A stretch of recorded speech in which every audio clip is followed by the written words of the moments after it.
Yeah, I also appreciate get joining us. I mean, since over the last 2 years, what our halftime chat has been doing is really just talking to those behind the music, whether it's the artists, producers, songwriters, just to get sort of a sense of a story about your background and how you sort of became, how you got to where you are, because a lot of us can sing, a lot of us can write and produce, but not everyone could have a hit record. And so it's almost like finding out how you made it and just be able to celebrate that.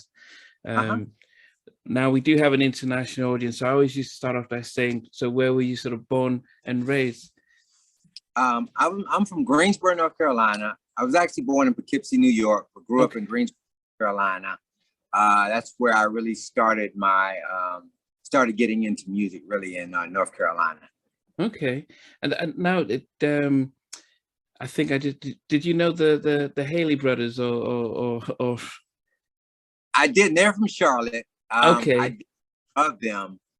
They had at the time when they were in Charlotte, they had a really gospel background, so they were heavy in the church. And me growing up, though my mother made me go to church, I didn't spend time in the church.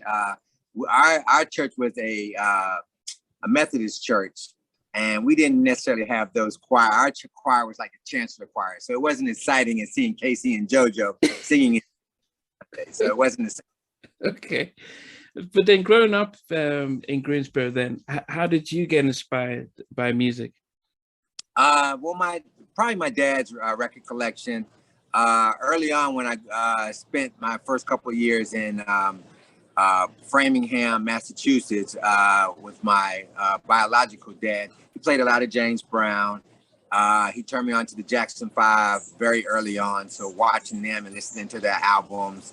But then as I got older and moved to North Carolina, my stepdad played a lot of Philly International records, a lot of Teddy Pendergrass, the OJs, a lot of soul music, Millie Jackson, Al Green, a lot of soul music in the household on Saturday afternoons when you're cleaning up and doing your chores.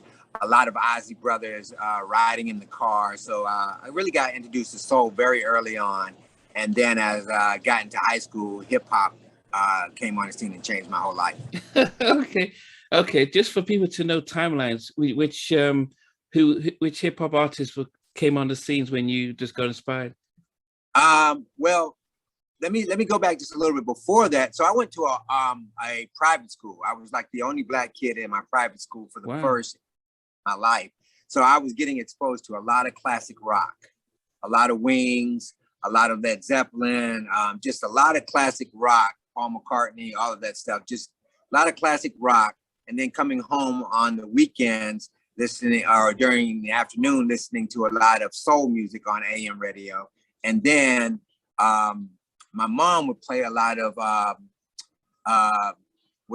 soft rock music as she would drive to school. So I was getting exposed to soft rock, classic rock, and soul music. So I had a rich musical background growing up, which allowed me to be very diverse in my taste in music. So then when I got into hip hop in high school, it was like Run DMC, LL Cool J, all these guys were on the scene, Mantronics, Rick Rubin and Mantronics were some of my favorite producers. So just really listening to a lot of Def Jam records. You could count on anytime you would see the logo in the record store, you knew it was going to be something good and something groundbreaking. So just a lot of trust in Def Jam and Profile Records. So, I mean, if we go back then, so during that time, you've exposed to all this music, then you get into hip hop and you're in a private school. Did you have a sense of direction as to where you wanted to do? No, I was in band and school and everything. Played the saxophone, played the drums, things like that, but never really knew, what I really wanted to do, whether it was be an artist. I just know I wanted to be in a band and I wanted to play music. My dad was a guitarist and he played, and so I would get inspired by that. But hip hop was the first time that I really realized that you didn't necessarily have to have all the musicality.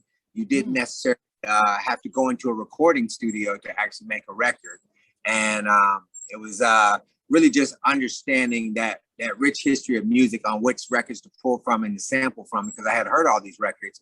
I knew how big these records were when I was growing up. So I knew that you could reimagine these records and release them hip hop and have success, you know. But then, so at this time, then, so you were playing the sax. Were you playing the keyboards and drums and guitar? Or? Piano and some drums as well. Okay. And were you singing as well, or were you just? No, I hadn't done any singing yet. Just strictly just music, just producing music or playing music. Not even understanding what producing music was yet. Yeah. You know, it wasn't like a household name, and there weren't so many people that were producers, and it just seemed like this grand thing to be a producer when you think of Quincy Jones and Phil Spector and these producers like this. So, and George Martin. So you never really saw yourself as a producer until I went to music school in Atlanta. And that's when I realized what producing a record really meant. And when we were doing hip hop, where most rap groups would just rhyme on top of an instrumental, we actually had songs with choruses and verses, and we would count bars and measures and things like that. And we would have topics that we would talk about in the songs. So we weren't just freestyling, we were actually making records about certain topics. And that's where I was actually arranging and producing and didn't realize I was actually doing it. And I was making the beats on the drum machine and just, you know, at that time I was rapping also. So really just arranging and producing records. I didn't really realize I was doing it until I got to music school. And then they gave me the title, like, that's what a producer does. And that's when I realized that's what I was doing. Wow. I mean, okay, how did you get to go to Atlanta, to go to music school? Was this stuff that your folks were like, yep, we see the talent in there, go ahead? No, okay. Talent. Although in the city, you know, people in my small hometown of Greensboro, people knew us.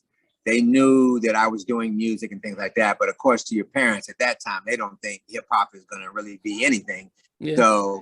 But my mom gave me a choice and was like, you're either gonna go to school or you got to go into the service or you got to do something. And so I was just like, if I got to go to school, then I'm going to go to music school. So I went to the Art Institute of Atlanta. At the time I was there, Speech from Arrested Development was there. Dallas Austin was hanging around. Jermaine Dupri was hanging around. LaFace Records had just moved there. And they were like, you know, this record label that you could actually go to, and they were signing artists in the city and things like that. So there was like a music buzz that was taking off in Atlanta at the time. And it was a great place to be there, to just be on the scene and see it, you know, blossoming into this music industry right there in Atlanta. It wasn't New York or LA, it was Atlanta now. Cameo and Larry Blackman were big down there at the same time. So all these things were happening right in my backyard, because Atlanta's like 4 hours from Greensboro. So, you know, now I didn't have to be in New York and LA to actually physically be in the music business. Yeah. Did you, I mean, you mentioned Dallas Austin and Jermaine at that studio. Did you know, were they already in the music, or did you know what they were? At the time, Dallas Austin was working with LaFace. Jermaine Dupri was also. And Jermaine, you know, he danced for Houdini. He was on the Fresh Fest. So he was immersed in the hip hop thing. So he was always, his name was just always buzzing around, and he was always on the scene as like, this is going to be the guy that's going to emerge into the scene, the hip hop scene from Atlanta. And he had ties into the New York hip hop scene. So there was a little bit of authenticity with what the music he was creating, because he was learning from these hip hop icons in New York City and hanging out with them. So Jermaine was supposed to be the guy. Okay. But when you knew him back in those days, it wasn't a case where, because he wasn't in your music school that you were in. He was around, and he had this group called Sip Tom's Leather, and we ended up doing some shows with them. And so just seeing him at that time, seeing how professional he was, how more advanced he was compared to where we were at the time, I just watched from afar and learned some things about performing and stage shows and things like that. And I just got inspired that he was so young and was actually producing records and had his own groups and was doing shows and all of that. Yeah, Aaron, what year was this that this was happening for you? This was like early 90s, early 1990s. Okay, because you mentioned Speech from Arrested Development, and they just came out probably 92, 93. But Right.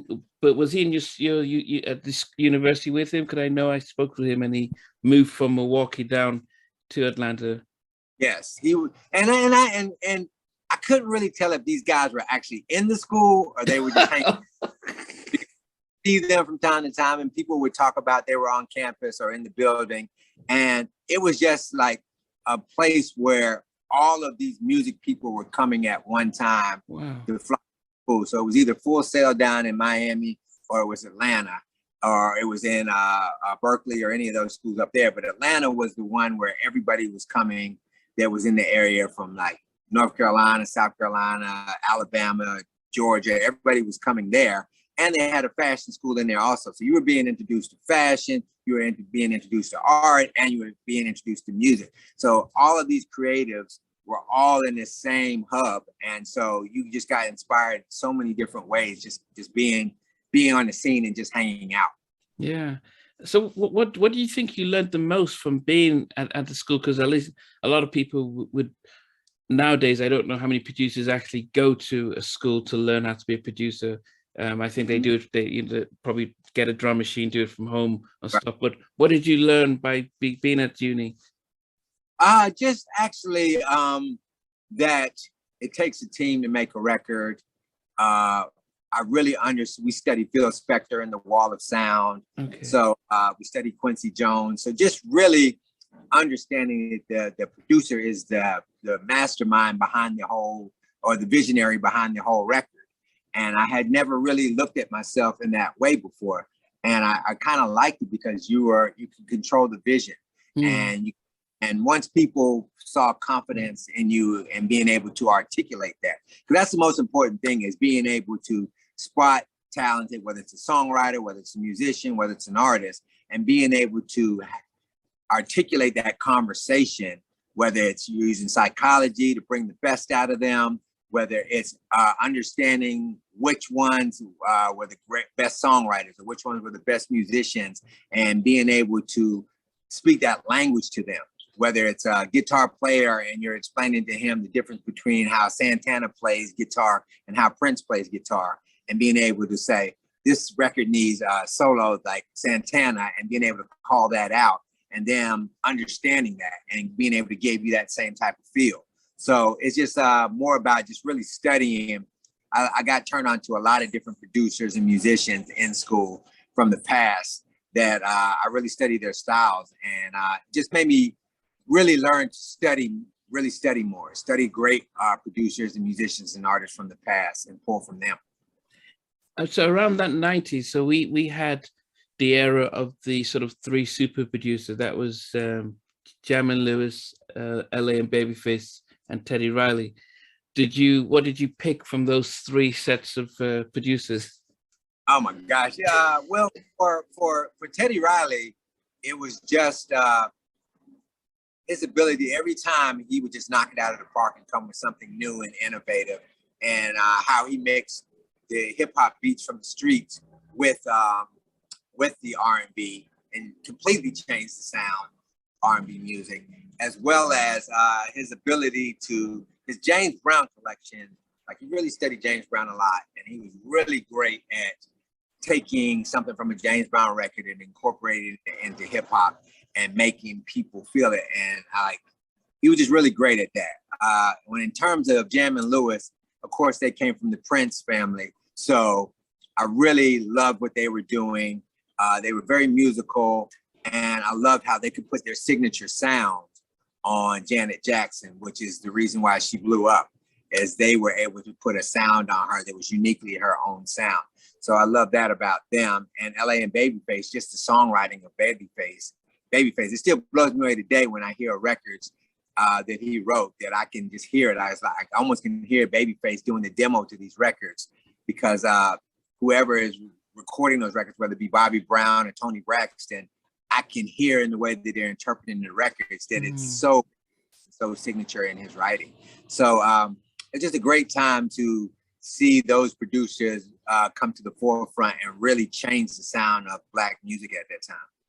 So, I mean, and it's interesting because I don't know how many people think about being a producer. You know, everyone wants to be, you know, in front of the screen, not behind the scenes. When did you make a decision that, you know, I want to be the guy behind the scenes? Like, just very early on. Just like I said, I was actually producing and didn't realize I was doing it, and I wanted to control the vision of it because I always wanted to make sure that we were prepared and that we stood out from the other groups. So just being in control of the arrangement, being in control of the presentation and all of those things. It's just something about being a producer and seeing something in somebody that they may not necessarily see in themselves, that you can bring it out of them. And being bold enough to go there. So I knew very early on after I got out of music school that I wanted to fall back from being in the forefront as a rapper and being the producer, because I could control everything and how the record was being produced and how it came out. And at that time, it wasn't a whole lot of hip hop producers on the scene. And I just studied people like Mantronix and Rick Rubin, Marley Marl, Teddy Riley, those producers. And then as it got into Devontae Swing and Rodney Jerkins, and that's when I realized a lot of the great producers were coming from the church. And so I felt kind of left out that I missed it. Like, I'm like, these guys sat in church since they were little. And I guess if you're going to sit in church all day, you might as well learn to play an instrument. And so just hearing those chord progressions, those church chord progressions on top of those hip hop beats, it was just something so different and so innovative that not everybody could tap into.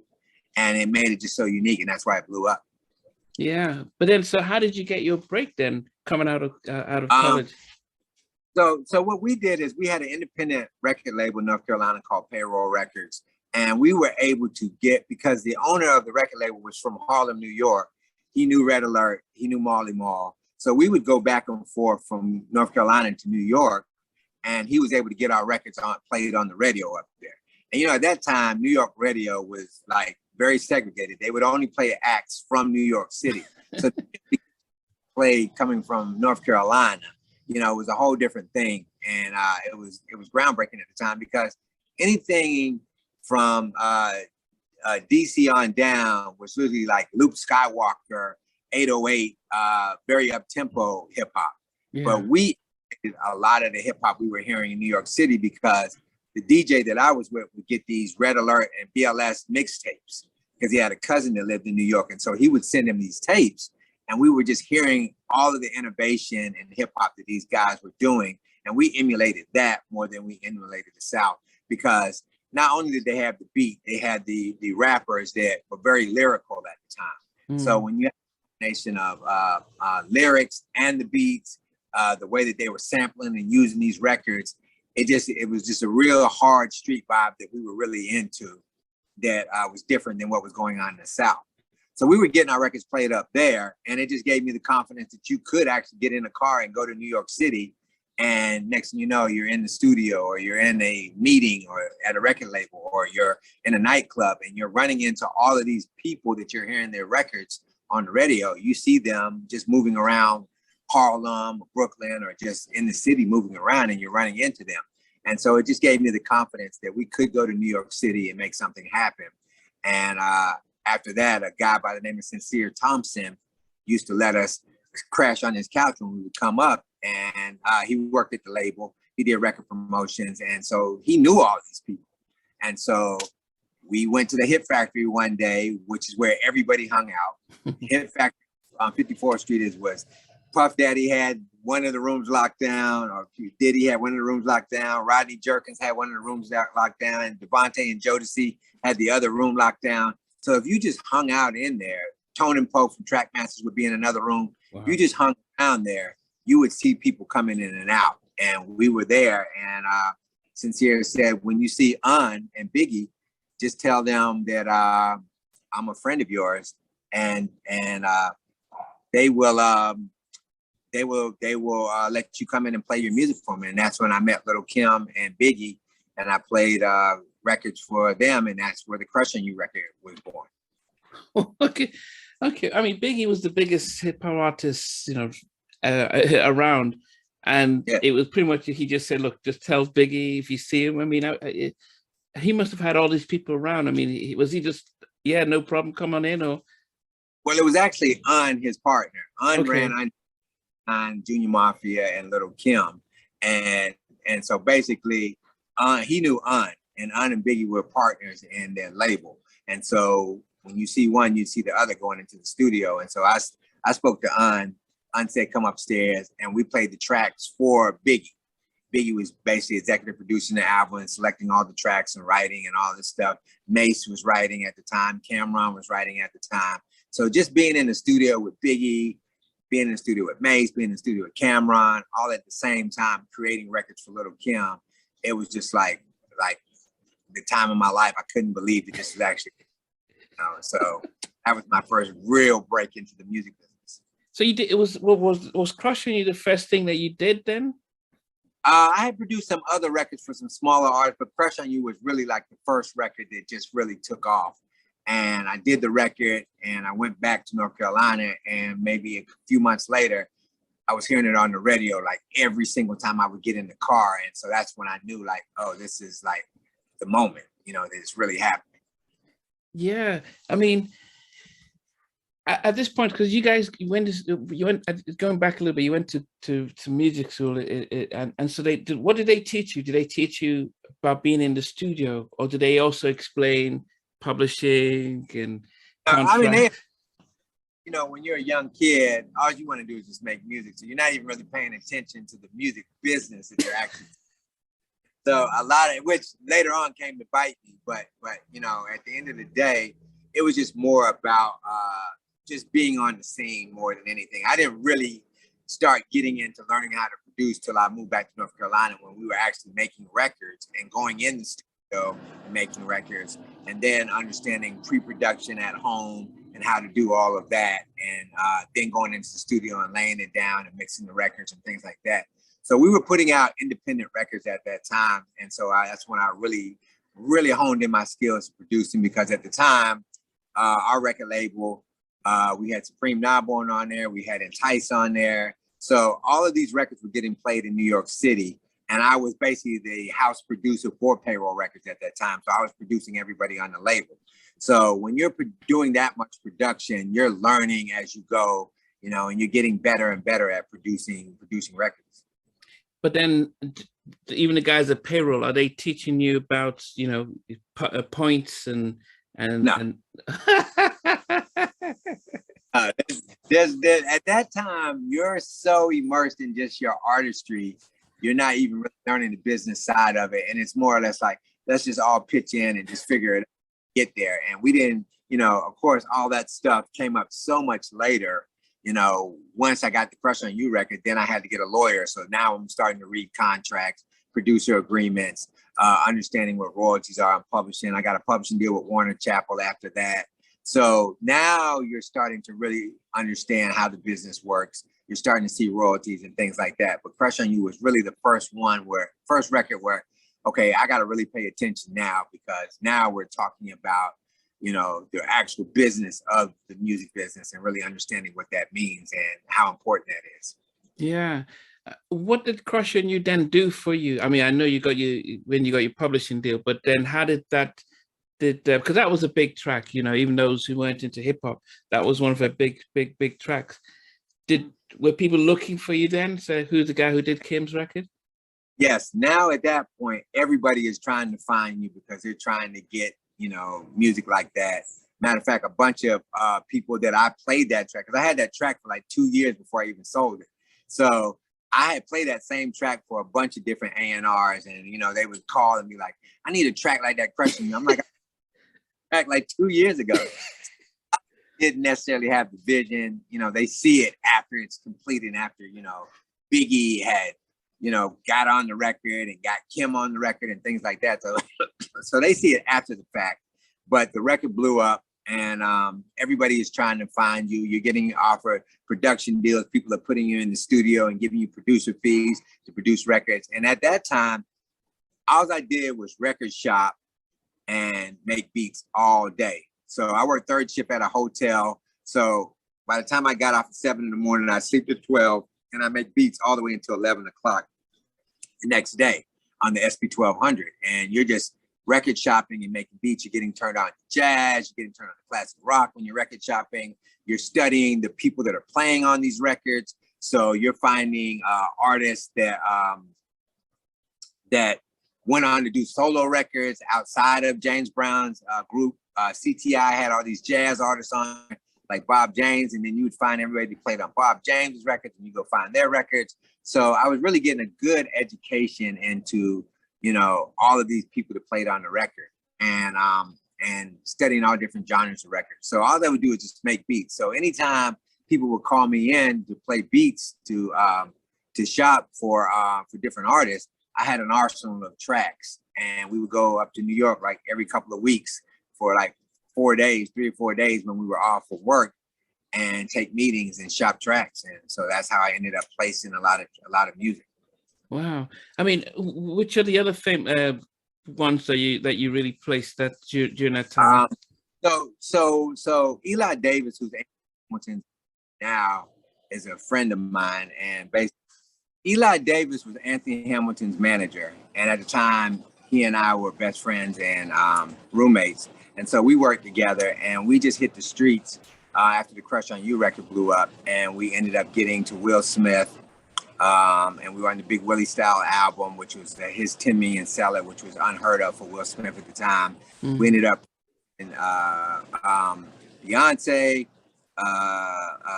Mace, Notorious B.I.G, Boyz II Men, Anthony Hamilton. We were just producing everybody. Then I got to Michael Jackson and produced a record for him. So everything at that time, we were figuring out 6 degrees of separation. So we were figuring out how to get to all of these artists. And because we knew somebody that knew somebody. And that's how we were able to just move around and get to these people and play music and land these placements on these big artists. Yeah, I mean, I will talk about Michael a little bit later, but I guess, you know, were you at one point part of Diddy's Hitmen? Yes. So Vincent Herbert found me. Vincent Herbert, you know, he also found Lady Gaga and JoJo. So he found me coming through North Carolina, and he heard a record that I white labeled on a hip hop artist on the radio. He called the program director. They knew us because we were big in the area locally. And Vincent found me. It was a very dark period in my life as a producer. Nothing was happening. You know, things had died down. And Vincent scooped me up, took me to New York City. And the very next day, we were in front of Sylvia Rome. And she wants to sign this hip hop artist that I was producing that I found. So Vincent found me, showed me how to produce. More than anything, how to do artist development is something I very much learned from Vincent as well. And so now it went from me just producing records on other people to producing your own artist and having to produce the entire record yourself on the artist that you found. So I learned a lot from Vincent. I learned a lot about the business from him. And then later on, I ended up signing with Puffy as one of his, Diddy as one of his Hitman producers. And that's where I really learned teamwork. Like it was an assembly line. Before that, I was producing all the records myself, but Diddy was the one that showed me, like, I would produce a track and then Mario Winans would come in and lay production on top of it, or a songwriter would come in and write to the track. So, you know, at the time they had all these hit records, and I always thought it was just, you know, Diddy doing all the production. Everything happened. And later on, I found that it was like a team effort of like 6 or 7 people working on those records. And that's why they were so great, because of all of those creative minds working on one record. Is you know, it's just amazing what you can do when you have a team of creative people working together. But how was that like, going from being the sole cook in the kitchen to being part of a kitchen of other cooks, adding little stuff in there and letting go of that control? It wasn't as hard as I thought it would be, because at the time Puffy was so on fire with everything that he was doing.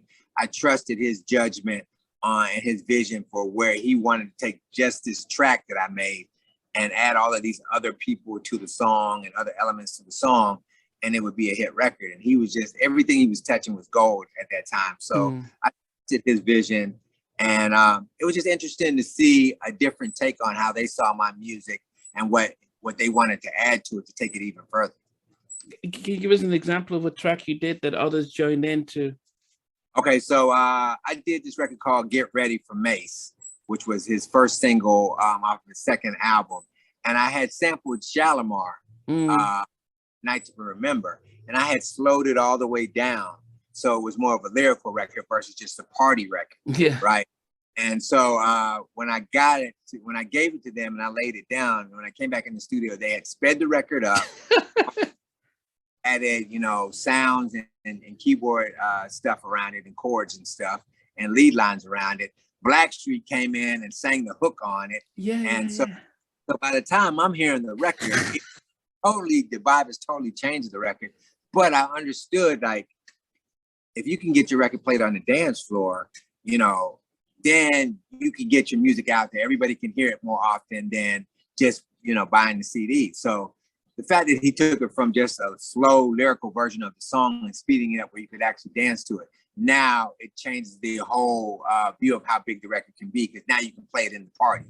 And so so just understanding his vision and what he had for the record, even putting Blackstreet on there to sing that classic hook by Shalimar and reminding people of how big that record was and how big Blackstreet was at that time.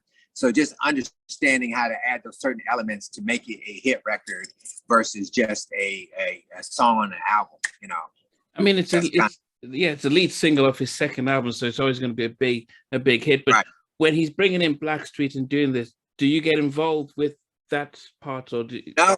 But the thing about Puffy, once you lay your part down, you just kind of turn it over to him, and he just does his thing and brings in the right people. So I trusted him. I was hearing all the music they were creating at that time, so I knew my music was in good hands, and he could take the vision further than where I had already just taken it. Did you still get the producer credits as the main producer on that, or how does? So you're still the main producer, and these are people that are just adding additional production, but you're still the main producer of the track. Wow. Okay. I mean, so that's. I mean, it's furthering your sort of education as a producer, just seeing, because when I interviewed Rodney Jerkins, and he mentioned the same thing where he was doing a remix and Puffy was like, well, don't use too many chords, and he has a very different vision to things like that. So he learned, even though he came from Teddy's camp, he said he learned a lot by just seeing how Puffy would either simplify a track or not too many ad libs and stuff like that. He had a different ear to stuff. Yeah, and it was just everything that he was doing at that time was just a hit. So you trust it, and 9 times out of 10 he would take the vision so far that you didn't even realize it could even be as big as that. So in the midst of that, so as I said, when we look at Diddy from, he had his labels, he had his groups, and stuff. And you're part of the Hitmen. I'm sure Stevie J still there as well. And yeah. But at the time, a lot of the Hitmen had kind of like peaked, and it was more of Mario Winans. We were deemed the guys that were going to come in and save the Hitmen production team and just be able to take it into the next phase of where it was supposed to go. But unfortunately, Puffy had his legal issues with the New York shooting in the club and J-Lo. J-Lo, yeah. He wasn't at the studio or as focused on the production company as he had past. And so my time there wasn't as long as I'd liked it to be. And I kind of broke out because when he's not there, I wasn't always the type of person to just hang around the studio if he wasn't there. I was there to build a relationship with him and learn from him. And when he's not there, there's nothing that I was gaining out of the experience there. So eventually I ended up moving on. So, but even though he's not there, I mean, are the records not coming in? Because he had a label. He had 112. He had Total. Yeah, all this. All of them were there, but Puffy was more the visionary for all of that. So things started to slow down, where they were doing remixes on every single artist that was out there.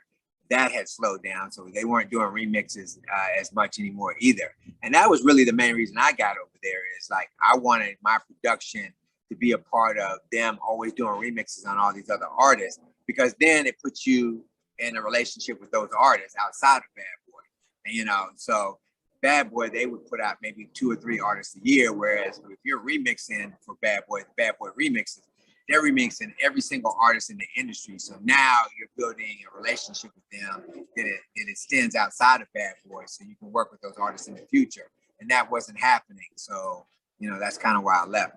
Okay, yeah, because I guess some of us, because he was the face of everything, and you don't realize how much of the engine he was. I just assumed that he maybe other people were doing stuff, and he just sort of puts his little Diddy stamp on it, but he was getting into business and everything. Yeah, even his whole thing was like he would come in the studio and tell you what he wants, and then he would leave, but then he would come back. He was just always fine tuning it as you're building the record, and he just wasn't around like that towards the end of my period there. Yeah. So then, when you get to leave Bad Boy at that Diddy and Bad Boy, what do you end up doing then? Well, immediately I ended up producing Michael Jackson and Beyonce. So I definitely, left with confidence that I could produce records. Definitely had confidence that I could work with big artists.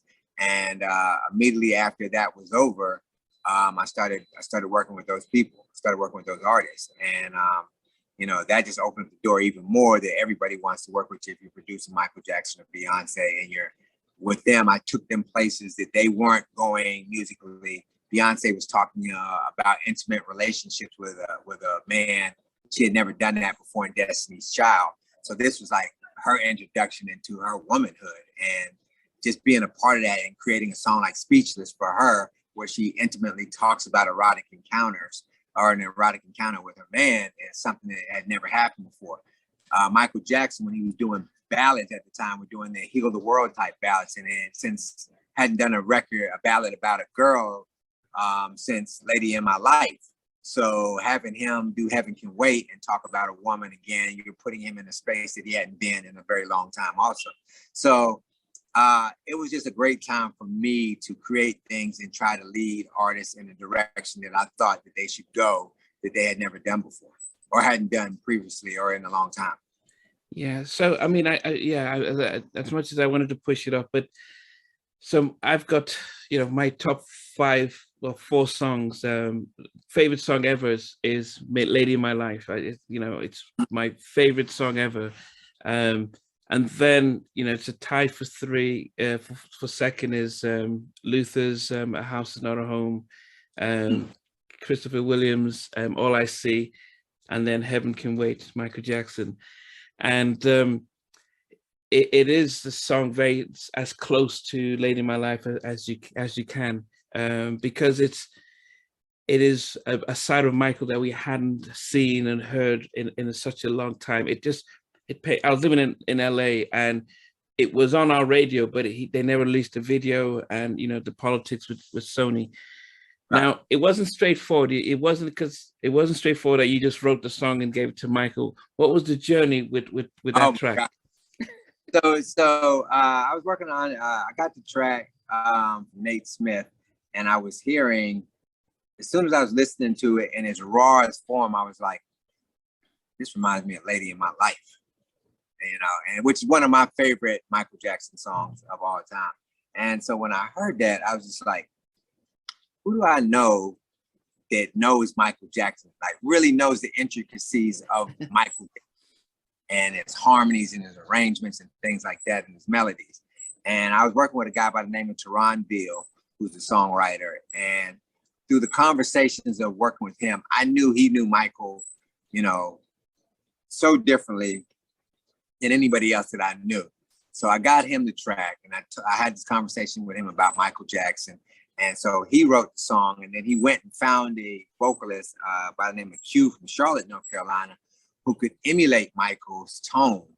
And when I got the demo back, it felt just like a Michael Jackson record. But of course, you don't think you can get to Michael Jackson, the biggest artist in the world. So of course, we started shopping around, and I was trying to get it to Janet Jackson because I knew an A&R over at Virgin. And the thing about the Jacksons, when you really know their sound, it's a signature sound. It doesn't matter which Jackson is doing, whether it's Jermaine, whether it's Janet, whether it's Michael or the Jacksons. It's a certain sound and tone that family has that, you know, is inescapable. So unescapable. So the thing about it is, I just heard of Jackson on the record. And at the time, Janet and Michael were the only two. And so when I shopped at the Virgin, they said that Janet wouldn't do the record because it's about death and nobody's going to do the record. So I was like, huh. So then I got a call from RCA. And at that time, Babyface's brother, Kevon Edmonds, had a solo deal. He had left After 7, had a solo deal. And they just offered us this crazy amount of money to do the record. And so I was just like, I mean, you can't really turn this down. So we did the record. And so we're in the studio with Kevon Edmonds, and he's like, Teron is trying to make me sound like Michael Jackson. I'm not Michael Jackson, I'm Kevon Edmonds. If you want to sound like Michael Jackson, you should just go get Michael Jackson. And he's saying this jokingly, you know, because of course he does, sarcastically, he doesn't think that we can get to Michael Jackson. So he says that. And then I turned to my partner, Renard Pringle, and I was just like, you know what? He's right. It's like, who do we know is working with Michael Jackson? And that's when we found out that Teddy was working with Michael Jackson. And it just so happens Teddy's assistant is from Charlotte, North Carolina, and we know him. So immediately we send the record to him, and he gets the record to Teddy Riley. And literally like 2 weeks later, we get a call in the middle of the night, yo, you got to come to Miami to Michael's going to record the record.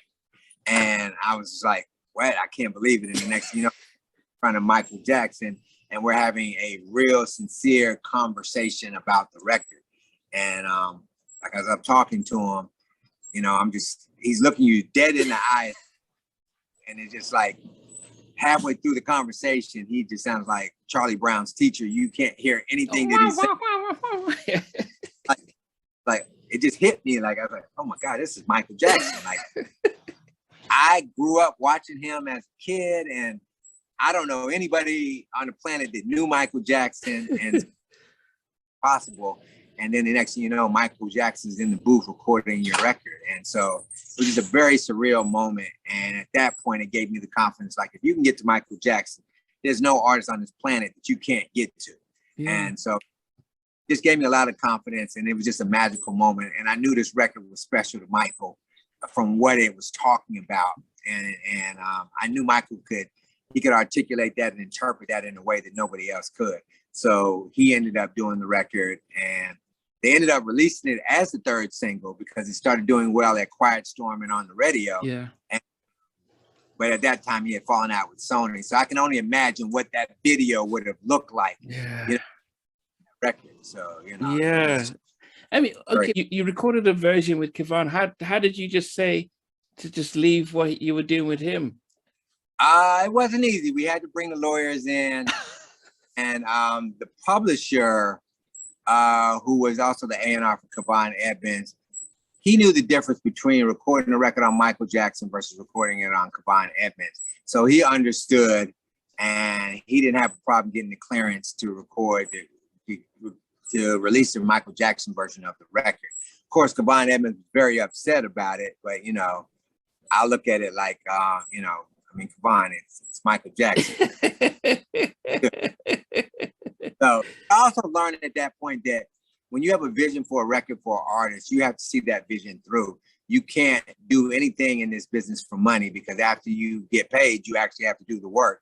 And a lot of times you give a record to somebody that is a lesser artist without realizing that had you put it on this artist, it would have been much bigger. So that's the first lesson I learned, that like, just don't take the check, because you still got to do the work. And, you know, you got to see your vision through. Yeah. I mean, so the, now for most of us, as I'm a massive Michael Jackson fan, but also I'm a massive Teddy fan. And so when I'm looking at Invincible and I'm seeing that, so the credits would say that, you know, Michael co-produced with Teddy, then yourself and Nate Smith and stuff. So how does it work when you take the original track to them? Do they have to do things differently, or how does? Teddy is more of just like sweetening the record by adding the strings to it, coaching Michael through the vocals, things like that, mixing it, being part of the mix with Bruce Swedien, just really understanding how to take it from a demo to the next level of the record. So, and at that time I developed a relationship with Teddy and learned so much about producing and sound and things like that, working with him, because I went on and produced Blackstreet through him, and just really understanding how to really come with a polished production and a mix on a record. I really learned that from Teddy during that period. And it was just great working with him. We couldn't have done that record had we not all collaborated together on that record. That was a collaboration and 3 creative minds just like really working hard. About 4 or 5 creative minds really working on that record. There's about 4 or 5 different people that worked on that record that allowed that record to be what it was, from the songwriters to the production, to the mixing, to the elements that we added to it. Yeah, I mean, how is it like watching Michael in the studio? Because I've heard from other producers who give their, how he does his stuff so unique. But for you, as a producer, watching him, and then Teddy knows how to coach him. But how is it for you? What were you? It was just different because, first of all, Michael went and warmed up with his vocal coach for probably about 2 hours, which you've never seen that before, because the younger artists that I work with would never do that. And this is his vocal he had worked with for years, and so seeing him work with his vocal coach before he goes in the studio, because he warmed up for like 2 hours and only sang for like 30 minutes. It was like, tomorrow.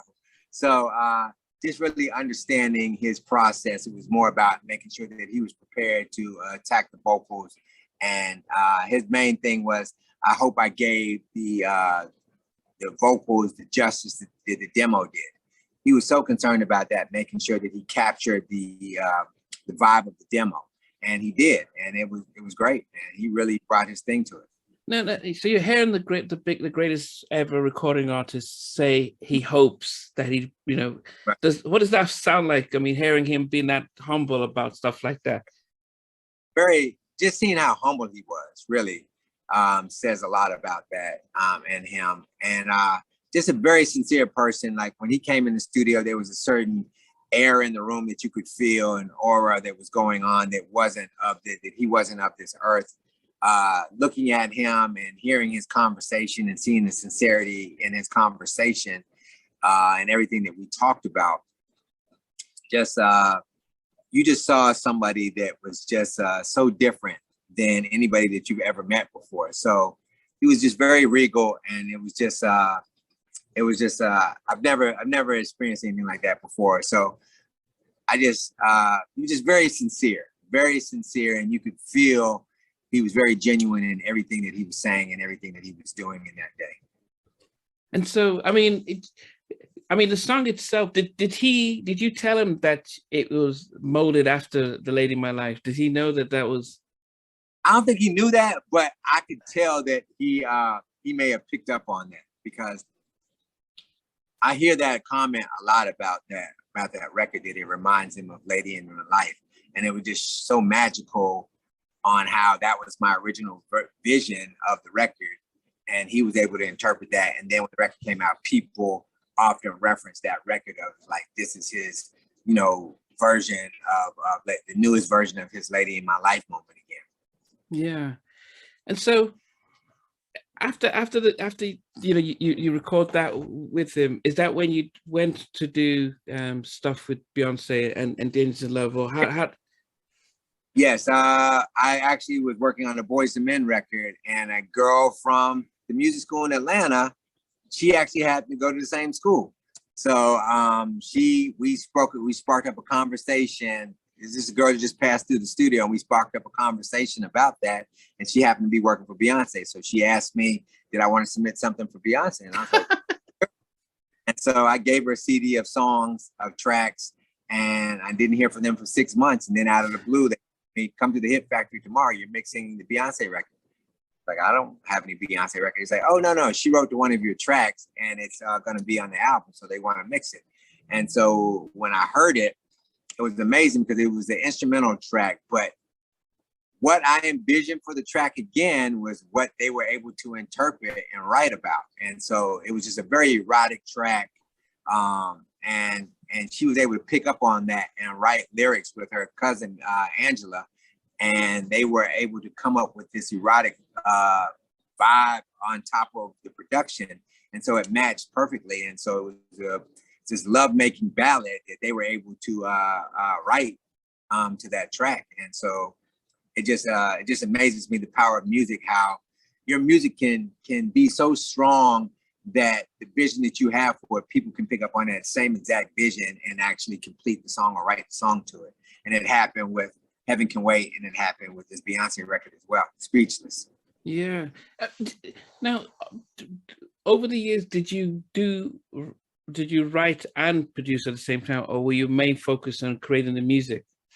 No, just main focus was creating the music. I didn't start writing until I had an artist by the name of Tavares on Motown. And I would write, and he was great at arranging. So I would write the lyrics, and he could arrange the lyrics to the track and things like that. So that's when I first started writing, and that was after the Beyonce thing.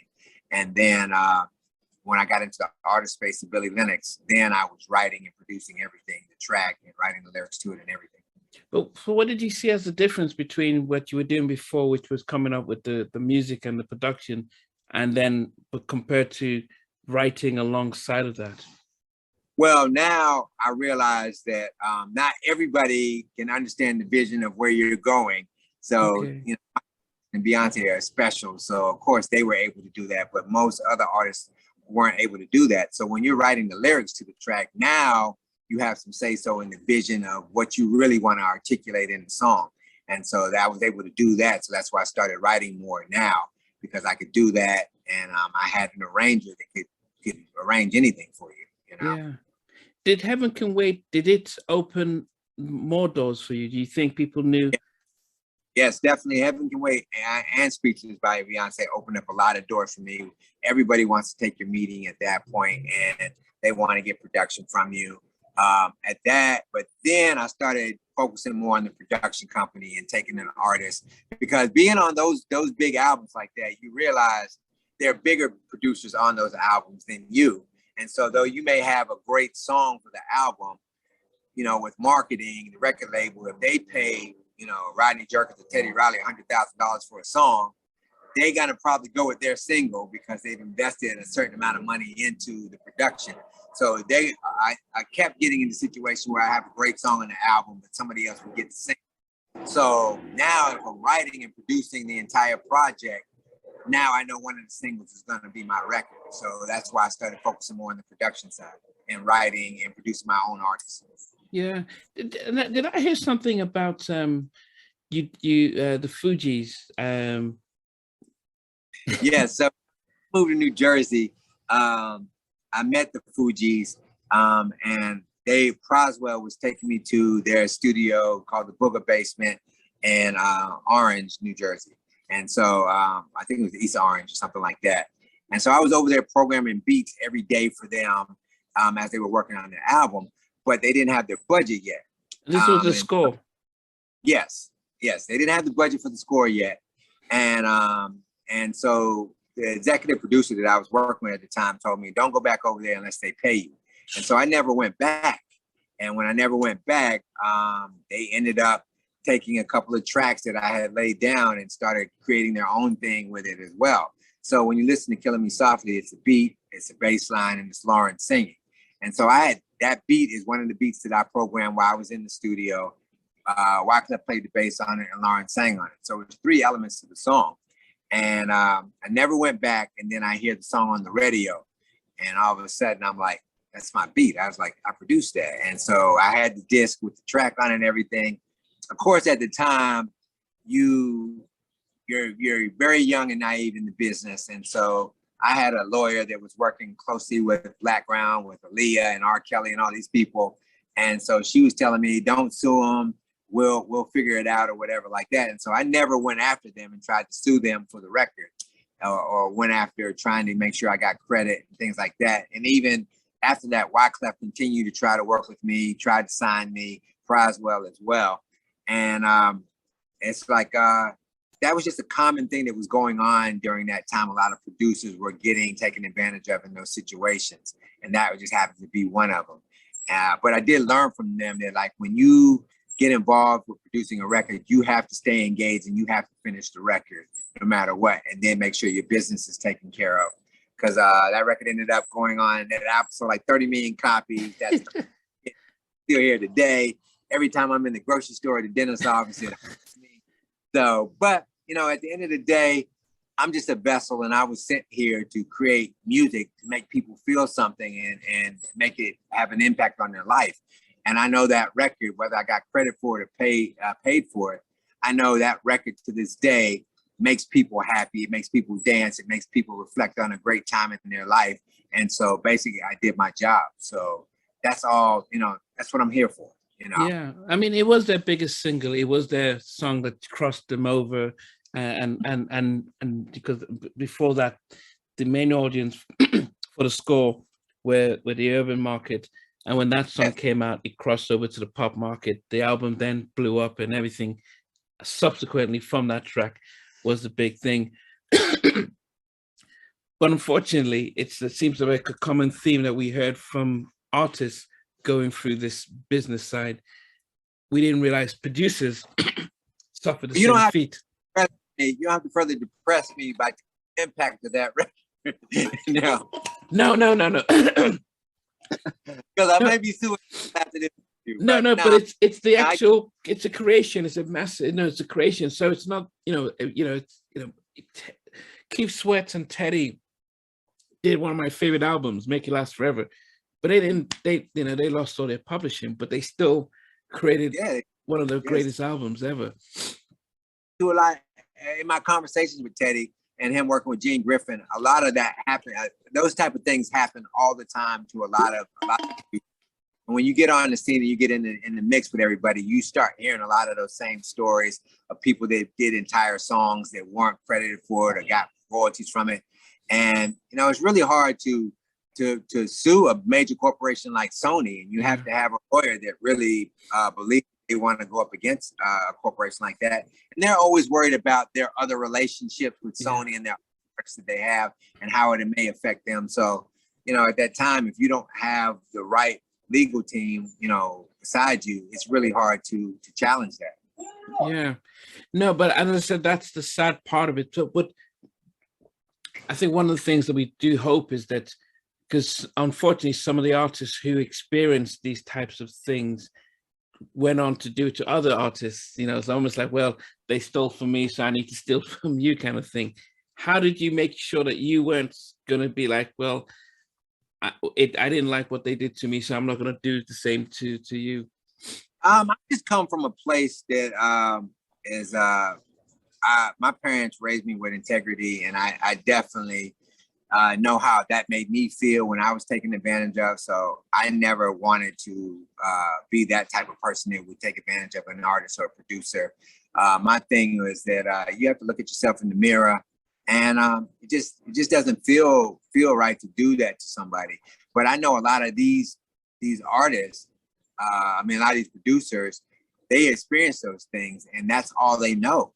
They've experienced being taken advantage of so much. It's just second nature to them to operate in the same way. Don't come from that. And music just has means a different thing to me in my life. It's not about monetary success. I'm not just about trying to be the richest and the biggest producer in the world. It's more about finding value in making something, making a musical statement that will touch the world and make people feel something forever. So I place more value in that than I do on how much money you can make in this business, because the finances are up and down. The moment the money comes and goes, but when you're able to make a record to stand the test of time, that plays on forever and people forever. So that's me and what my purpose here as a producer is, than trying to, be this multi-millionaire because of records that I produce. Yeah. When it comes to, what did you do for Blackstreet? Because was it on the fourth? Called Bygones on their final album. Okay, Bygone. Okay. Which we were gonna pitch that to Michael as well, but Teddy wanted to use that for Blackstreet. Okay. Yeah. So people might be watching this and say, is that not Lenny Kravitz? I mean, I've heard that before, but this is my dad. This is what my dad. He was a very stylish guy. all of these clothes I altered and took from his closet. Wow. His whole vibe, because he grew up in the 70s where afros and sunglasses and Black men that were very fashionable was the thing. And so I learned a lot about fashion and style from him.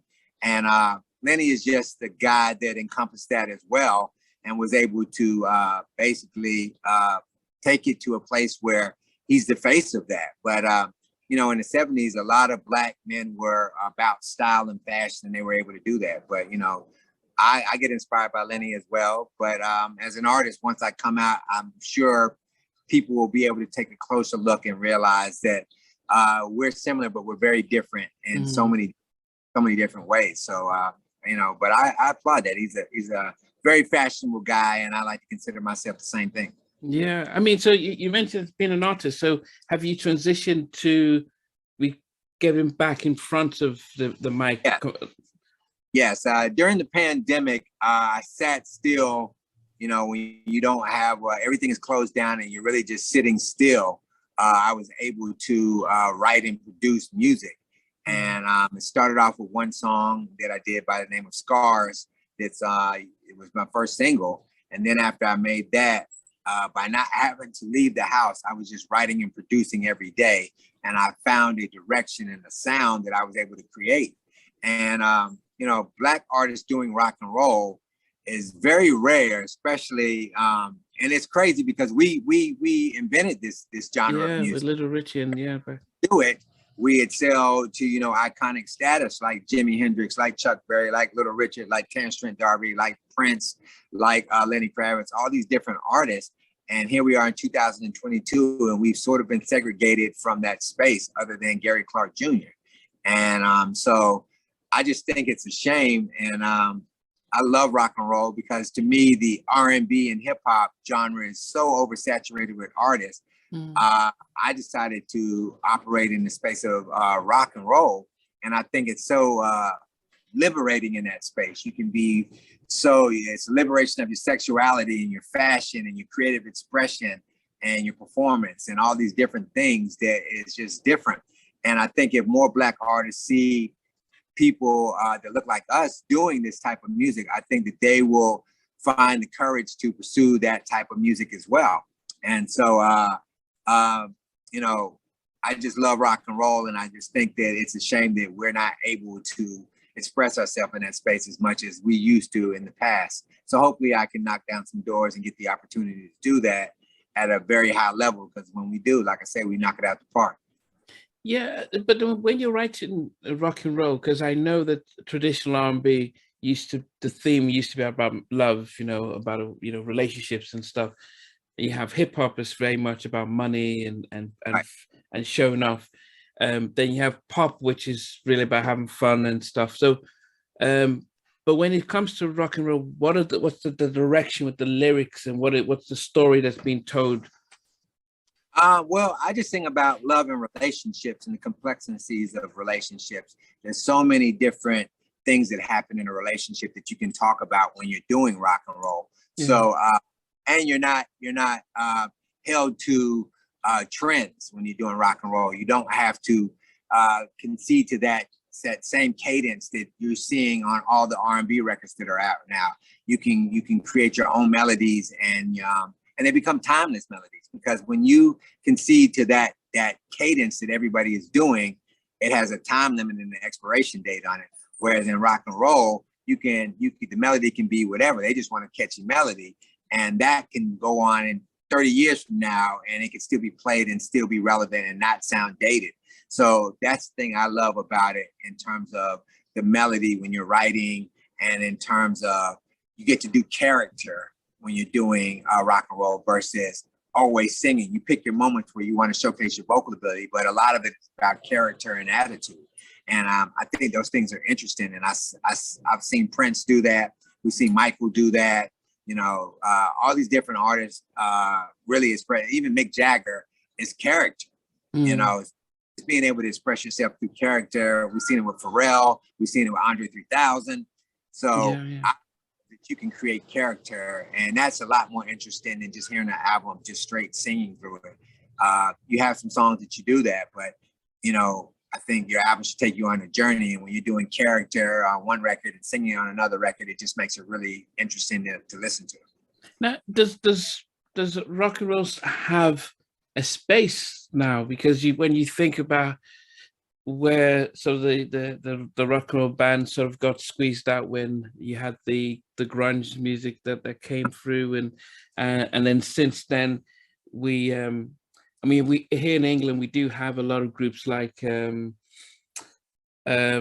goodness, in my head the names of our sort of our rock groups escape me. I think Franz Ferdinand, oh goodness, we've we've got Arctic Monkeys. Rock and roll has a space if we do it, because we express it in a way that nobody else expresses it. You know, we're not gonna just do you know, the traditional sense of rock and roll. We're gonna fuse it with R&B. We're gonna fuse it with soul. We're gonna fuse it with blues. We're gonna fuse it with jazz. We're gonna fuse it with something, and then we're gonna fashion to it, and the sexuality to it, and the performance to it. We're going to bring so many different things to it that makes it very interesting, because I hear a lot of rock and roll, but I don't see, it's not as interesting as when you see Prince do it, you know, and everything that he brings to it, and his character, or when Jimmy did it, or when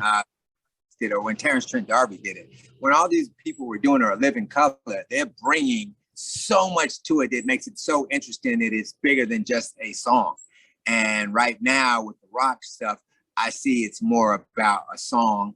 I see most of the artists that are doing it are just older artists that are more in the traditional sense. The younger artists are fusing it, which with my rock and roll, hip hop is my foundation. So that fusion of hip hop is in there. That fusion of R&B is in there. Studying greats like Hendrix and Jimmy Page and people like that, understand. Fuse, and Eric Clapton, and fusing that guitar in there and coloring it a bunch of different ways, so it uniquely has your own sound. And so I just I think that there's a space if you allow us the ability to do it, because Black people, we just create differently than anybody else. It's just a different way to create and express ourselves. You just have to get the opportunity to do that and believe that they're going to support that. And like I said, every time we do it, it's Andre 3000 was different than Pharrell. Pharrell was different than Janelle Monáe. Just when we're doing it, it's all going to be different. Whereas if we're doing hip hop and R&B, we're all trying to do the same sound, vocalist on top of it. Rock and roll, you can color it so many different ways. But then I think the biggest thing then is for you, as you've come up with your album, it is what's the hope when it comes to finding an outlet and an audience? Because you know, if you may have the sort of Black community like, oh, this, you know, we're not used to this. I mean, we understood Prince, but that was back in the 80s and stuff. But so how that's a risk that you find as well. Definitely a risk, but you have to be, if you're a music lover and you're in tune to music, right? I still am in tune to what the younger generation is doing, so I can incorporate elements into that music, whether it's visually, whether it's sonically. I can incorporate certain things in there. You're making your music for a mass audience, and so I know that there's that hip hop beat that may bring Black people in the room. It's that guitar solo that may bring white people into the room. It's chord progressions and changes that may bring people that are real true fans of rock and roll in there. It's that rhythm arrangement that is similar to Chuck Berry or Prince that makes it funky or makes it feel like disco or whatever it is. It brings all those people in the room. So rock, and it may be how you're dressed that brings the fashion or the gay community into the room. It may be your sexuality that brings the women into the room. So rock and roll, when you're creating it and how we're creating it, it has something for everybody. So it's not segregated to a small audience. It's something is very pop and mainstream, but it has those foundations. To wrap up, just to find out, when should we expect your album, and what how can people just find the new music that you're coming up with? Okay, so you can find me at Fanatic, aka Billy Lennox, on Instagram. The videos of Scars, Electric Sex, and Can't Live Without You are on YouTube. Go check those out. Very provocative, thought-provoking videos. We talk about a lot of things. We use a lot of messaging and imagery in those videos. I think a video is so important that you utilize it to make a statement and let people know so many things about you and what you stand for. And so we took that approach with the visuals that we did. So you can find those on YouTube, and we have a lot going on this summer. More videos, more music coming. The album is complete now. We're 14 songs in. Wow. And we're going to be releasing more singles, and hopefully we can bring the music abroad and let you guys experience it as well. Yeah, I mean, and I think that's the question that a lot of people ask, is that, you know, a long time ago when CDs were the norm, there was a sense of people buy the CDs and the artists make the money. Now, in a way, music is, for us, the consumers, it's easier to obtain, and it doesn't seem as if we're doing too much to well, if you're on YouTube, we're not really paying for it right, as we're listening for it. As now an artist and even as a songwriter and producer, how have you been able to decide the benefits of releasing music? Well, one thing that's happened is definitely devalued the music, and it's a strain as an independent artist, because though it's so easy to create content, you still have to spend money in terms of having your song mixed, having your song mastered, shooting a music video. What's so sad about all of this is that when you sit down to make a music video, you know, I come from the era of Michael Jackson music videos and Madonna and Missy Elliott and Janet Jackson, all these big productions. They put a lot of thought and a lot of energy into their videos and their creative process. Yeah. And the video now doesn't have the same value that it had as before, as well as the music. When you got an album back in the day, you lived with that album for several weeks and several months, where it was a soundtrack on a daily basis. Now it's so much music coming out. You know, before it was once a week, every Tuesday, the new album. Now people are releasing music every day, and there's so much music coming at you. It doesn't really give you the opportunity to really sit with it and really absorb the entire piece of work in its entirety and really get into the artist. So it's affected that.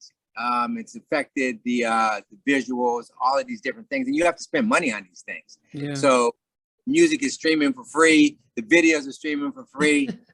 The only way the artist makes money is endorsements as well as touring. So it's kind of sad. When it comes to touring as well, you know, I don't think it was meant for you to be able to see everybody on tour at the same time. Like, you know, it was possible to see Madonna, The Police, Boy George Michael, Prince, and Michael Jackson all in the same summer because those tickets were so high. But now, you know, you can, everybody stays on tour all the time. And it also takes away from the artist being able to go and experience life and then come back and write about it. You know, you would see a Prince or a Michael Jackson album every few years, a Madonna album every 2 years. So by the time they made the album, went out on tour, and then they went away for a moment, it gave them time to experience something to write about. Yeah. It was different, or revamp their image and everything. Now artists are out 24/7. So there's some advantages to it, but there are a lot of disadvantages to it. Hopefully you can find that happy medium in the middle where you can stay. And I express that with everything that I do from an artist standpoint, is finding that happy medium where all of the things that you learned about making music and artistry and artist development that are still relevant, you can incorporate that, some of what is going on today. And those that can figure out how to always incorporate the old with the new will always find a place in this industry. And I've been fortunate enough to find that. My phone still rings. People still want to do music with me. I still wake up passionate about music and a song in my heart, and still feel like I can impact the industry in a way that no other artist is doing it right now. So I look forward to that challenge, and I'm excited about what's to come for Billy Lennox and me as a producer as well. Okay, so are you still? I mean, even though you now Billy Lennox, is that the stage name? Yes, that is the name of the band. The band is Billy Lennox. I am Billy Lennox. It's an alter ego to Fanatic, the producer. It's that rock and roll space where I get to be uninhibited and just express myself in a way that before, you know. Yeah, and when are you? Should we expect to see you touring? I mean, even because we do have Americans who watch in. So, are you doing tours locally in LA and around the states? Not currently. I just finished the album, so now I'm putting the band together to tour with. I'm working on finding the right members and personalities because, as you know, with putting a band together, you're dealing with so many different personalities, everybody on the same page. So I'm looking to put the right members together that can go out and bring the music to life, not only from the musicality standpoint, but personalities and showmanship and star power on stage. When you look at all of the greats, you know, there is no Rolling Stones without Keith and Mick. There is no without David Lee Roth and Eddie Van Halen. You know, there is no Outkast without Big Boy and Andre. And so it's just about making sure that you have the right superstars on stage. I look at Prince and the Revolution, and every one of those members was essential to bringing that vision to life. So I bring those same members that are into musicianship, showmanship, fashion, sexuality, all of these things. I'm looking for those right members to put on stage with me that can accompany me in that.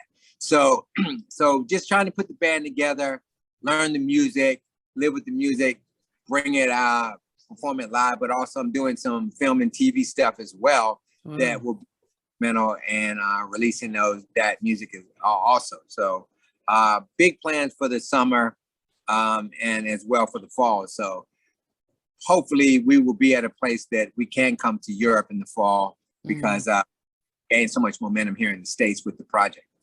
Yeah, and are you still producing? Yes, always producing. My producer hat stays on because though I'm in the rock and roll space with Billy Lennox, there's another side of me musically from the hip hop and R&B side that I always like to still express. And, you know, I have to find the right artists to do those on. So I'm always, you know, very strategically picking the right artists that are in the industry that I still want to work with or that inspire me, new artists that inspire me. So I always got my producer hat on to make a journey to the studio to work with those artists as well. But right now, I'm just really focused on Billy Lennox and bringing that whole vision to fruition. Okay, and just as we finished, when you look back at all your production over the since you left Atlanta, what would be your top 5 production that you've done? Well, definitely Beyonce, definitely Michael Jackson. So there's Beyonce's speech. There's Michael Jackson, Heaven Can Wait. Notorious B.I.G. I Really Want to Show You, which had Nas and Casey and JoJo on that record. Definitely Anthony Hamilton. What was the song that I did for Anthony? Because the song for Anthony actually was the Billy Lennox single. It was our first single, and I wrote it and performed that whole record. And Anthony heard the record and wanted the record for himself. Wow. It's Loving You, and it's a very Prince type vibe record that I did. That you know, he was a big fan. I ended up giving the record to him because I wasn't firmly in the artist space at the time. So that is like my fourth favorite record. And then probably the 5th one I would have to say would probably be Get Ready for Mace. So those 5 records are my top 5. I've had a very blessed career where I've worked with so many icons of that era. And it overwhelms me at times to think that this man could touch the world with his music through these iconic artists that will talk about for centuries and decades that were so instrumental in moving Black music forward at that time. So I feel really blessed to be a part of that. I feel, I'm bugging. Crush on You is my fifth record. I'm sorry. Okay. That's one that will play on forever, forever. Every single week, I'm getting a DM from somebody on my Instagram that is telling me about somebody that posted that record, or they were in a party, or they were out somewhere and they have video of them with that record on. And what I love about that record more than anything is that I did that record in my bedroom, going to the party, and I can see people react to that record. And I can be standing in the corner and nobody in the place knows that I did that record. Still has a impact. It's still Lil Kim's biggest record. I can tell from my royalty statements. So, and she didn't even like that record when it came out. She didn't want to do that record, and Biggie convinced her to do it, and it's her biggest record. So I love the fact that, that record will play on forever. And I'm glad that I was able to have an impact on hip hop, because hip hop has done so much for me and my people. I'm so glad that I have a classic record that will just play on forever in the space of hip hop. So just happy that I had the career that I had as a producer, and now ready to make my impact as a recording artist as well. Yeah, I mean, we'll definitely be looking out for your stuff, and when this goes out, I'll be sure to put the links to your IG account and also the videos on YouTube, so people can search out your music. And just on a side note, I think Lil Kim celebrated her birthday a couple of days ago, and Janet Jackson wished her happy birthday by retweeting your video, the Crush on You. And Teddy used a portion of Vibe Like Crush on You on the Janet Jackson So Lonely. I Get So Lonely. He used those same chord progressions from Crush on You. Oh. And I've seen everybody just recently, Kurt Franklin used it on the BET Awards, or the Stellar Awards. One of those shows that he was performing on, they broke into Crush on You. So just to see that record still be so well received in the R&B community and now the gospel community, see so many people just still react to that record is just so amazing that it's a staple in Black music. Yeah, I mean, and that's the thing that's we started off at tracing your journey, and you started off talking about how hip hop inspired you out when you are in North Carolina, going to Atlanta, and it almost seems like a fluke how one door opens to another, to having timeless records, and also being in front of Michael. Very few people could say that they've had that experience to actually work on a record with him. And and as I said, Heaven Can Wait, that's that sense of if the angels come for me, I'll tell them no.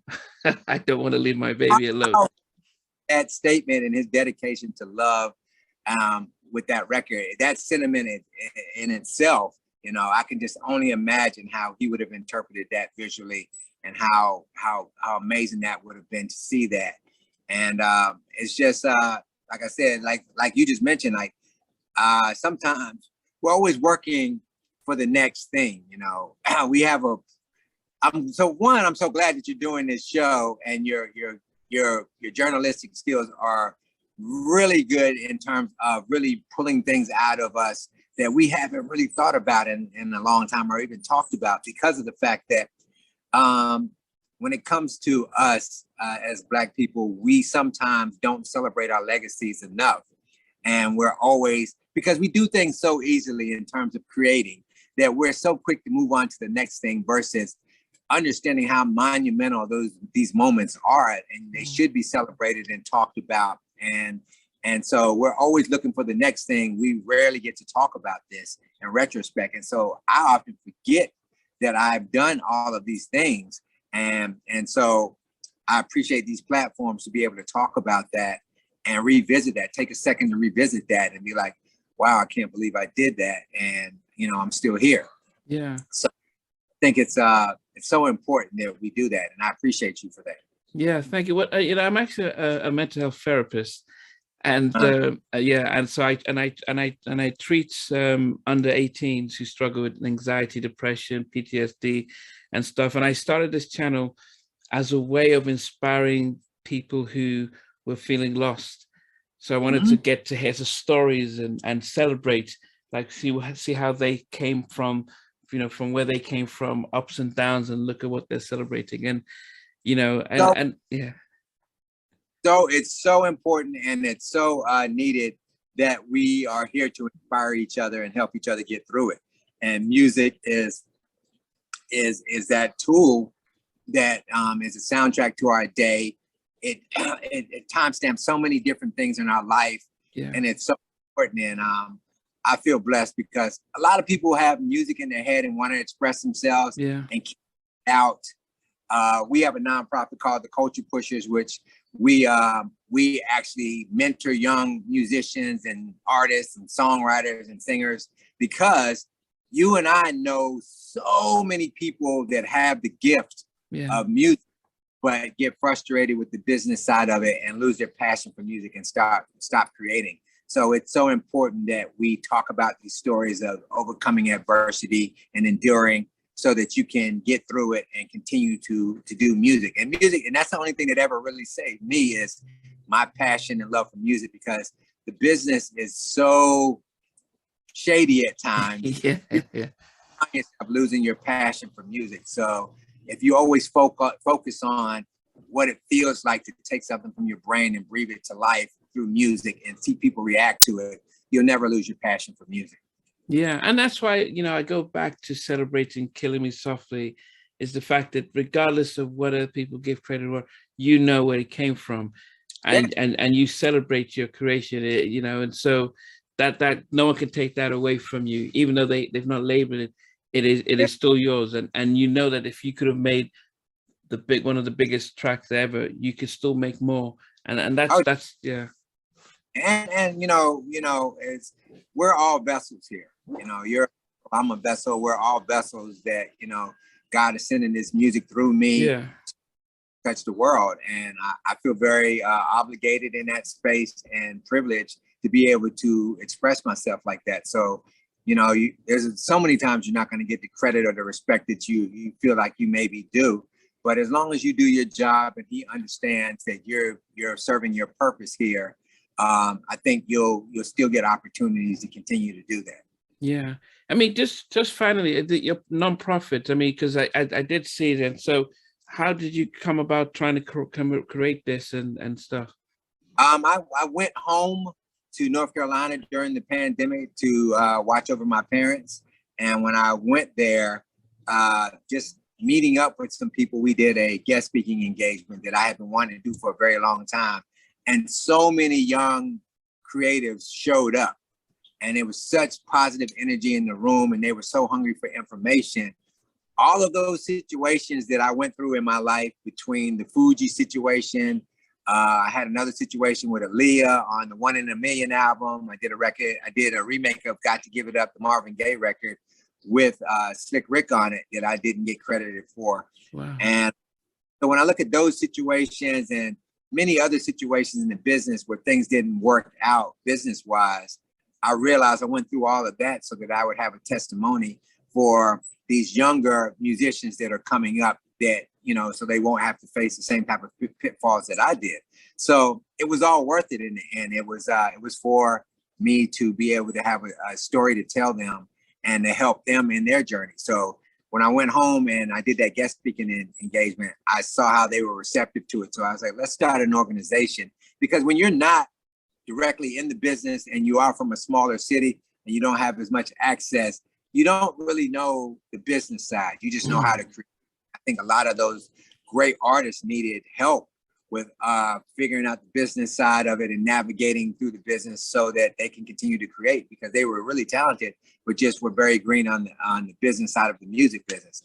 And while we were there, we partnered with United Way and did an album to end homelessness in the world, and which was inspired by the We Are the World moment.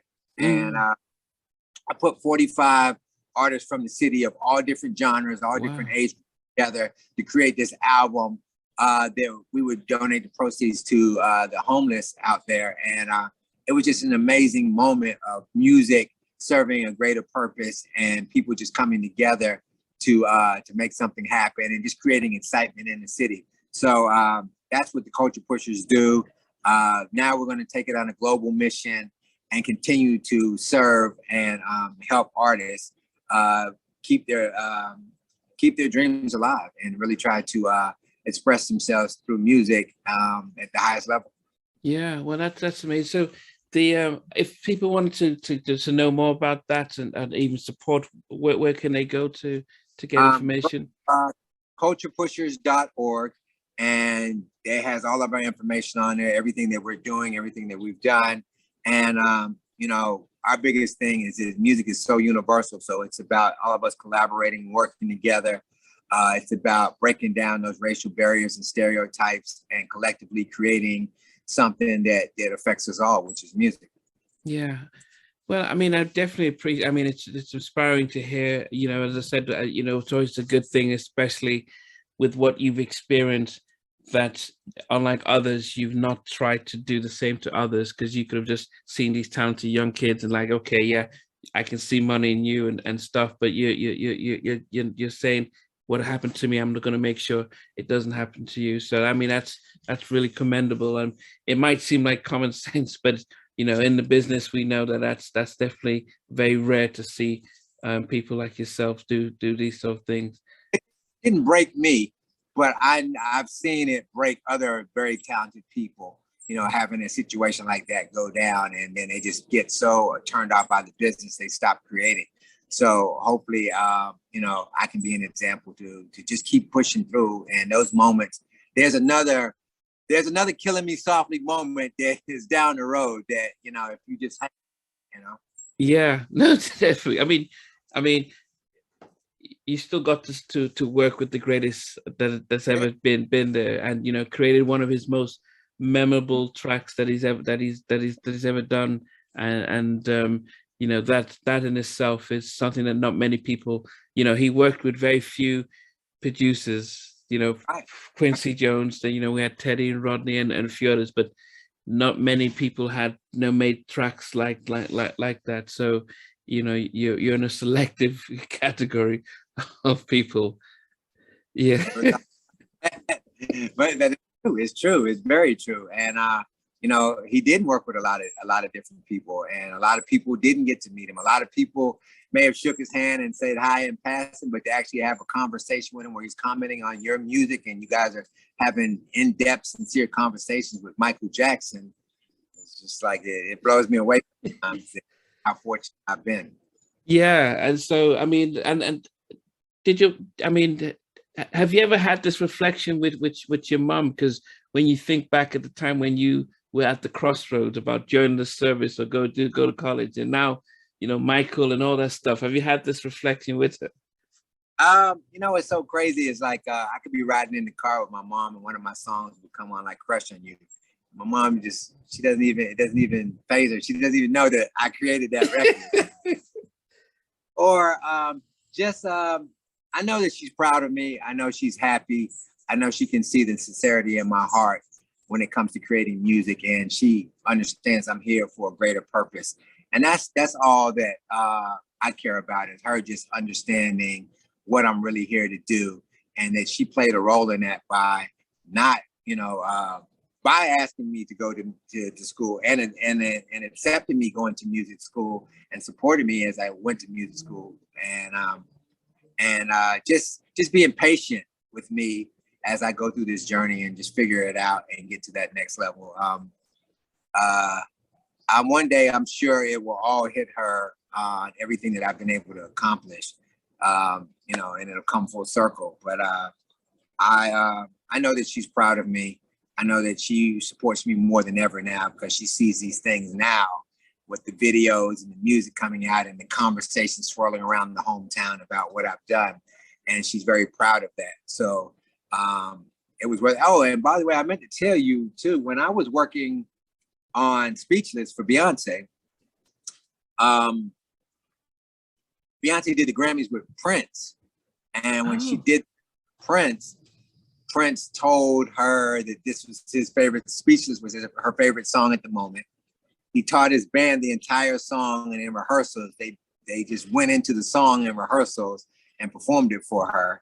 And he told my lawyer that it was his favorite song. So So just working with working with Michael Jackson and Prince acknowledging your record as his favorite record at the time, like I'm good. Like, yeah. So I always end my interviews by asking my guests that if you were stuck in an elevator and it was going to take a couple of hours before they can get you out, what movie do you request? Oh, Under the Cherry Moon. Okay, which one? Who is in that? That's Prince. That was the second movie he made after Purple Rain. Okay. I mean, that was so quick. I mean, what's fascinating about the movie? Well, what happened was in Purple Rain, Prince was quote unquote upstaged by Morris Day, and if you ever really studied Prince, you know that he has a sarcastic side to him that is not the mysterious sexual side to him. That is very funny, very hilarious side to his personality. And so when Morris Day upstaged him in Purple Rain, Prince went and did Under the Cherry Moon. And it's my thought that he went and took that same character that he had created with Morris Day, since everybody loved it so much, and he became that character in Cherry Moon. He even went and got Jerome to be his sideman. So it's a movie, and you know, he has his own brand of sense of humor that is that if you go back and look at that movie now, it's a very funny movie. It didn't do well when it came out, but now when you go back and look at it, it's a very funny movie. Okay. And then finally, if they're about to put the movie, but they said, look, it will take a couple of minutes, what's your favorite song that you'd request to listen to? Let's see, my favorite song. Probably oh my God, that's such a hard question. There's so much music that I love. It'd probably be a Jimi Hendrix record, probably something like Foxy Lady by Jimi Hendrix. Was just an amazing record to me, because when I listened to it sonically, it sounded a little different than the records that were coming out in the 70s. It was so raw and powerful and sexual, and he just when I hear that record and I think about him, I just think how he must have really, shook up the establishment with that record, scared them with the overtly sexuality of a Black man that's that powerful playing guitar time period in over there in London. Yeah, I mean, and it's interesting, and I think Hendrix is celebrated across cultures and divide, but people would be very surprised to see a Hendrix today. It's almost as if it was okay in the 60s for him to play rock and stuff, but today, as you're trying to break through with your group, it'd be like, well, no, that's not your lane. But we were fine with it back then, and he's known as one of the greatest rock artists ever. So it's very strange how they can easily package and dictate to everyone that this is who sings rock music and this who sings, but anyone can sing hip hop. It doesn't matter what your color is. Anyone can sing R&B. Like in the UK, half our artists from Sam Smith and Adele can sing R&B, and they can get away with it. But they were fighting Black artists from singing country. So. Once again, another genre that as soon as we do it, Darius Rucker moves to the front of the line. Lionel Richie moves to the front of the line. Little Nas X moves to the front of the line. So anytime you give us opportunity, which is in our DNA, if you give us opportunity, we always excel in what it is that we're doing, from the presidency to Tiger Woods to Michael Jordan to Michael Jackson. Yeah.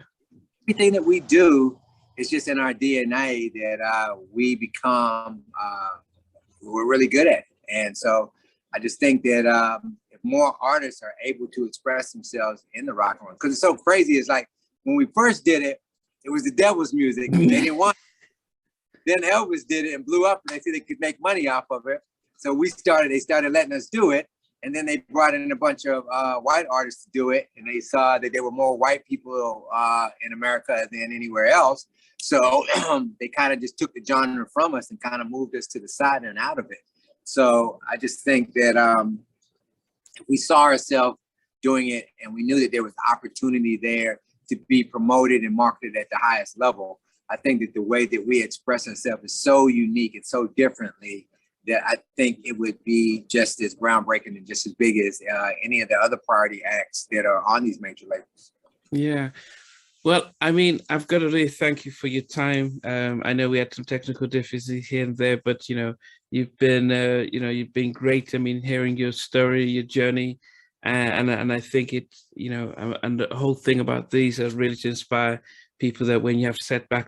I think about myself sometimes. I don't get to reflect on how I just started it as a hobby, and now it's still a hobby, but it's to get to celebrate people like yourself through the highs and lows, still seeing the purpose in which you were called to do, and which is to funnel music that changes lives. And so it's been really a blessing to hear your story and to hear your journey, and to know that you've been part of one of my best songs ever as well. So that's always a good one too.